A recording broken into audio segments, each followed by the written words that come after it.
Everyone loves the fantasy of being a samurai. The honor, the sword, the slow walks through cherry blossoms. But in real life, being a noble samurai warrior actually sucked. A lot. Because once you strip away the anime magic and Hollywood filters, you're left with a high-stress, low-pay, loyalty trap with a sword. All in all, being a samurai kinda sucked. Let's talk about it. You'd think being a samurai meant luxury, like being a knight or some elite noble. But nope, most samurai were broke, especially during Japan's long peace under the Tokugawa shogunate. With no wars to fight, the samurai had no jobs, and legally, they weren't allowed to farm, trade, or hustle for cash. That was beneath them. So while merchants and peasants were stacking coins, samurai were stuck pretending they were too honorable to earn money, while literally starving. Imagine being broke and still expected to act like royalty. That's not honor, that's just suffering in silk. The Bushido Code sounds cool, but it was basically a death sentence wrapped in poetry. If someone disrespected you, you had to kill them. If your lord died, you were expected to kill yourself. If your friend failed, you might have to kill yourself just for knowing them. And if you didn't follow the code perfectly, you were labeled dishonorable and sometimes executed anyway. It was like living in a loyalty cult with katanas.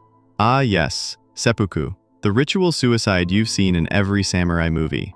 It looks noble in films, but in real life, you had to stab yourself, then slice horizontally across your belly while staying calm.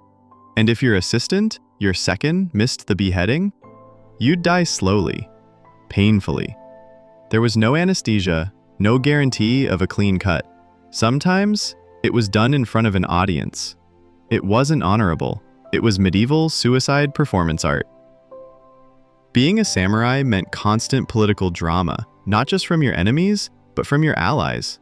One wrong alliance, you could lose your land, your title, even your family's safety. You were expected to obey every order, even if that meant betraying a friend. Feudal Japan was like living in Game of Thrones, but with more rice, less wine. You weren't free. Your daimyo, your lord, owned your life. He told you who to marry, where to live, what to eat, how to speak. Disobeying could get you exiled. Or worse, you couldn't just retire. You couldn't quit. You were a servant with a sword, not a warrior with options. Here's the craziest part. The samurai we all imagine, the stoic warriors dripping in honor and wisdom, they were mostly invented, romanticized by writers and governments after the samurai era ended. It was propaganda, used to control people, used to sell stories.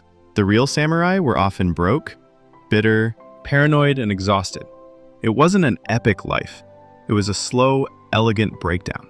So next time you think about becoming a noble samurai warrior, just remember, you're signing up for poverty, paranoia, and public disembowelment, all in the name of honor.